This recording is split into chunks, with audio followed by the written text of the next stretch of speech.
नमस्कार। आकाशवाणी से प्रस्तुत है समाचार प्रभात।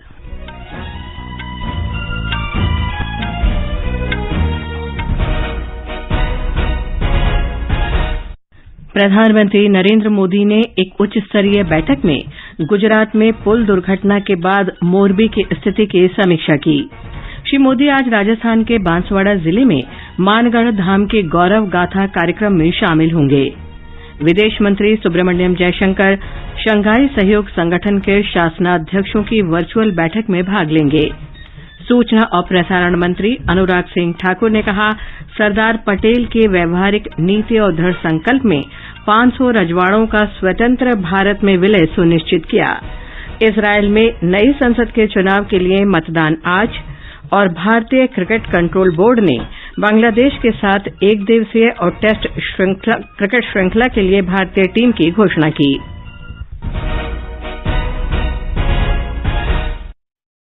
समाचार प्रभात के साथ मैं लवलीन निगम। प्रधानमंत्री नरेंद्र मोदी ने कल मोरबी की स्थिति पर उच्च स्तरीय समीक्षा बैठक की। मोरबी में रविवार शाम झूला पुल गिरने से हादसा हुआ था। प्रधानमंत्री को मोरबी में इस दुर्घटना के बाद चलाए जा रहे राहत और बचाव कार्यों की जानकारी दी गई। कल शाम गांधीनगर में राजभवन में हुई बैठक में इस त्रासदी से जुड़े सभी पहलुओं पर चर्चा हुई। श्री मोदी ने पीड़ित लोगों के लिए हर संभव सहायता सुनिश्चित करने पर जोर दिया। प्रधानमंत्री आज मोरबी का दौरा करेंगे।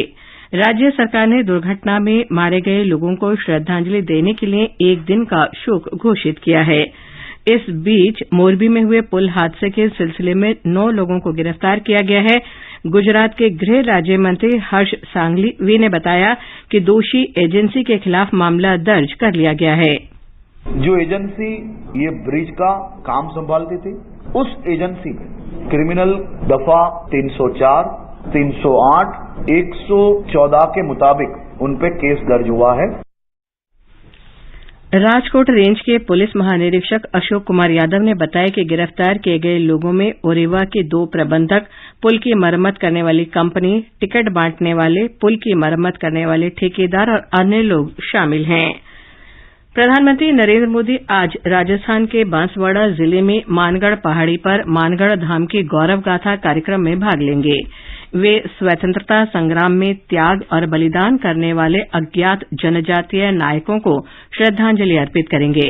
हमारे संवाददाता ने बताया है कि श्री मोदी भील स्वतंत्रता सेनानी गोविंद गुरु को भी श्रद्धांजलि देंगे तथा भील आदिवासियों और अन्य जनजातीय समुदाय की जनसभा को संबोधित करेंगे। मानगढ़ धाम का राजस्थान, गुजरात तथा मध्य प्रदेश के भील और अन्य जनजातियों के लिए विशेष महत्व रहा है। स्वतंत्रता संग्राम के दौरान यहाँ भील और अन्य जनजातियों ने लंबे समय तक अंग्रेजों से लोहा लिया था। 2012 में जब श्री मोदी गुजरात के मुख्यमंत्री थे, तब गुजरात सीमा पर मानगढ़ धाम में विकास कार्य करवाए गए थे। अब पूरे 10 साल बाद एक बार फिर श्री मोदी प्रधानमंत्री के रूप में मानगढ़ आ रहे हैं। जितेंद्र द्विवेदी, आकाशवाणी समाचार, जयपुर। राजस्थान के बाद प्रधानमंत्री गुजरात के पंचमहल जिले के जम्बूगौड़ा में 860 करोड़ रुपए लागत की विकास परियोजनाओं का उद्घाटन और शिलान्यास करेंगे। श्री मोदी गोधरा में श्री गोविंद गुरु विश्वविद्यालय के नए परिसर, वाडेक गांव में संत जोरिया परमेश्वर प्राइमरी स्कूल और स्मारक तथा डांडियापुरा गांव में राजा रूप सिंह नायक प्राइमरी स्कूल और स्मारक का लोकार्पण करेंगे। ब्यौरा हमारी संवाददाता से। प्रधानमंत्री नरेंद्र मोदी 680 करोड़ रुपए की अधिक की लागत से बनने वाली गोधरा मेडिकल कॉलेज और कौशल्यादय स्किल यूनिवर्सिटी परियोजनाओं की भी आधारशिला रखेंगे। प्रधानमंत्री गोधरा में केंद्रीय विश्वविद्यालय का भी शिलान्यास करेंगे। बाद में प्रधानमंत्री रविवार को मच्छू नदी पर पुल गिरने के बाद बनी दुखद घटना की स्थिति की समीक्षा करने के लिए मोरबी जाएंगे। अपर्णा खून, आकाशवाणी समाचार, अहमदाबाद।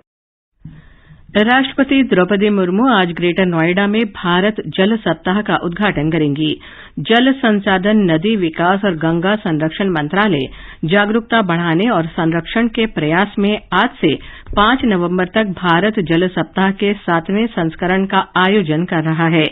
जल सप्ताह का विषय सतत विकास और समानता के लिए जल सुरक्षा है। उपराष्ट्रपति जगदीप धनखड़ ने सिविल सेवा अधिकारियों का आह्वान किया है कि अगले 25 वर्ष में अमृतकाल के दौरान भारत को विकसित राष्ट्र बनाने के लिए आगे आएं। उन्होंने प्रधानमंत्री नरेंद्र मोदी के न्यूनतम सरकार अधिकतम शासन के सिद्धांत की भावना के साथ काम करने का सुझाव दिया। श्री धनखड़ कल नई दिल्ली में भारतीय लोक प्रशासन संस्थान की सामान्य परिषद की वार्षिक बैठक को संबोधित कर रहे थे। भारतीय रिजर्व बैंक आज थोक बिक्री क्षेत्र में डिजिटल रुपये की पायलट परियोजना आरंभ करेगा। डिजिटल रुपया सरकारी प्रतिभूतियों में द्वितीयक बाजार लेन देन निपटाने के लिए इस्तेमाल किया जाएगा।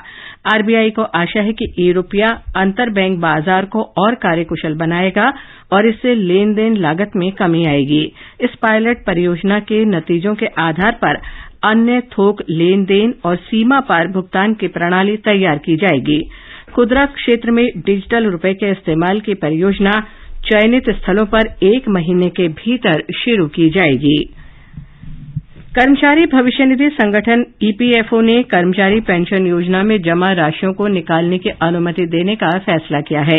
ये अनुमति उन्हीं कर्मचारियों को दी जाएगी जिनकी सेवा में 6 महीने से कम का समय बाकी है। अब तक 6 महीने से कम शेष सेवा अवधि वाले अंशदाताओं को केवल अपने कर्मचारी भविष्य निधि खाते से राशि निकालने की अनुमति थी। ये समाचार आकाशवाणी से प्रसारित किए जा रहे हैं।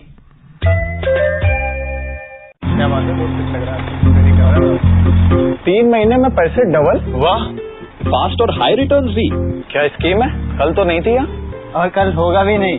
तूने कभी 5 ओवर में डबल सेंचुरी मारी है? ऐसे स्कीम के बहकावे में आके हम धोखा खा सकते हैं। और आरबीआई कहता है अपना पैसा सुरक्षित रखो और समझदारी से निवेश करो। अगर ज्यादा रिटर्न के पीछे भागोगे तो रिस्क भी उतना ही उठाओगे। और फास्ट रिटर्न से बच के, और फास्ट बॉलिंग से भी।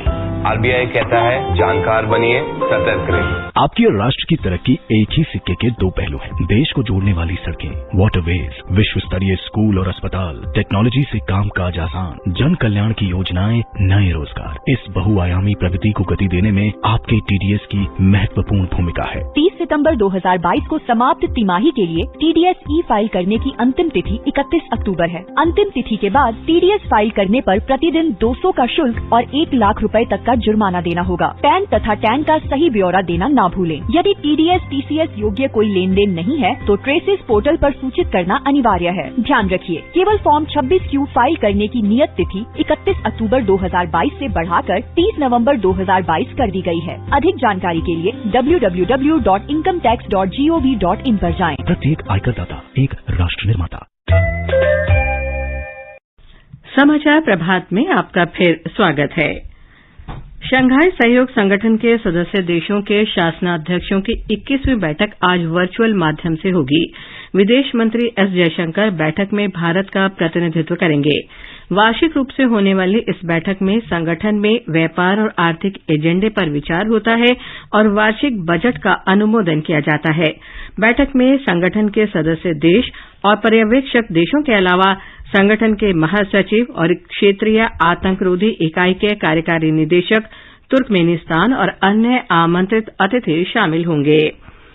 सूचना और प्रसारण मंत्री अनुराग सिंह ठाकुर ने कहा है कि लौह पुरुष सरदार वल्लभ भाई पटेल के दृढ़ संकल्प के कारण ही आज आधुनिक भारत समूचे विश्व के सामने गर्व से खड़ा है। श्री ठाकुर सक्षम भारत सशक्त भारत विषय पर वार्षिक सरदार पटेल स्मारक व्याख्यान दे रहे थे। आज जो नया भारत खड़ा है, जो लगातार अपने मजबूत कदमों से नए नए कीर्तिमान रच रहा है, उसकी बुनियाद सरदार पटेल की ही लोह सोच रही है। लोह पुरुष की इस्पाती सोच ही थी कि आज आधुनिक भारत, एक भारत श्रेष्ठता के साथ दुनिया के सामने स्वाभिमान के साथ खड़ा है। आज भारत पंच प्राण को प्रतिष्ठित करने में जुटा है। कुछ ऐसा ही सरदार पटेल ने आजादी के बाद एकीकरण के लिए किया था। श्री अनुराग सिंह ठाकुर ने कहा कि सरदार पटेल की व्यवहारिक नीति और दृढ़ संकल्प ने 500 रजवाड़ों का स्वतंत्र भारत के साथ विलय सुनिश्चित किया। उन्होंने कहा कि राष्ट्रीय एकता में प्रसार भारती की भूमिका में सरदार पटेल की दृष्टि ही परिलक्षित होती है। लौह पुरुष का मानना था कि रेडियो राष्ट्रीय एकता की धुरी है।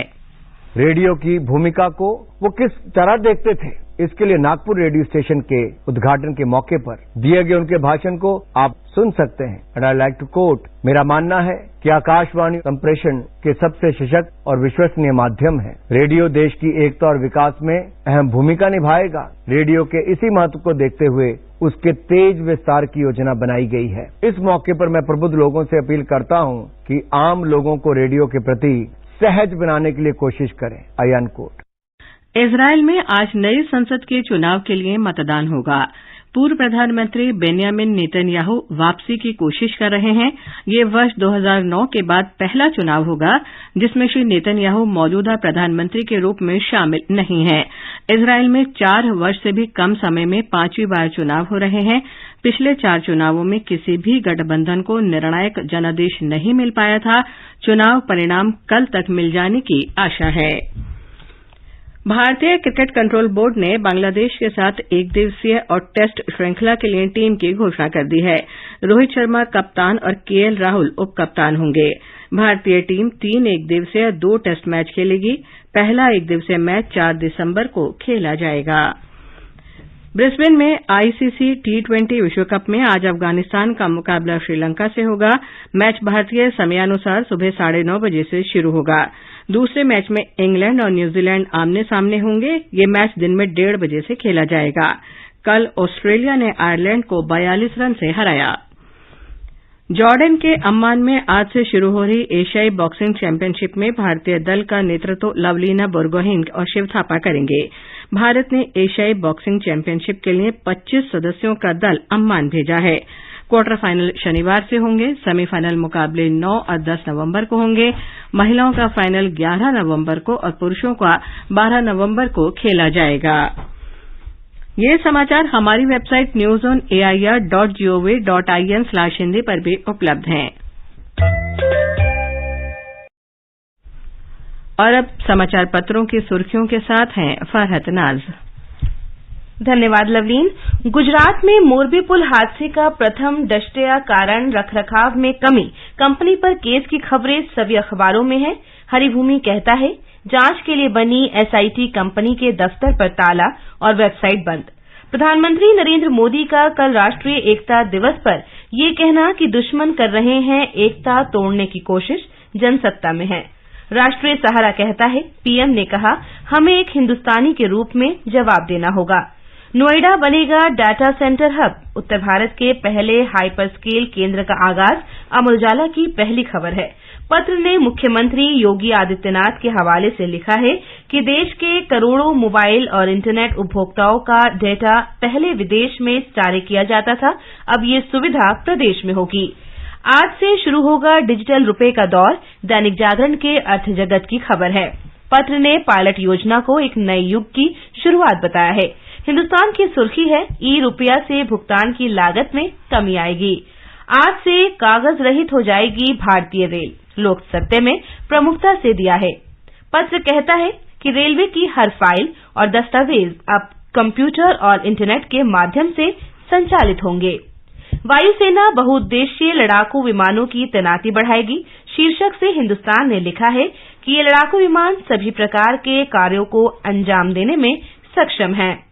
राजधानी में बढ़ते प्रदूषण पर नवभारत टाइम्स कहता है कि बेहद गंभीर स्तर के करीब पहुंचा प्रदूषण। पत्र आगे लिखता है बुजुर्ग और बच्चे रखें ज्यादा सावधानी। दैनिक जागरण की सुर्खी है अब सांस लेना हुआ भारी। आस्था के महापर्व छठ पूजा के कल संपन्न होने को दैनिक भास्कर ने सचित्र देते हुए लिखा है किरणों के 7 घोड़ों पर आए सूर्यदेव को अर्घ्य समर्पित कर पूर्ण किया 36 घंटे का निर्जल व्रत। इस दौरान गजब की श्रद्धा और उत्साह की झलक देखने को मिली। और अंत में मुख्य समाचार एक बार फिर।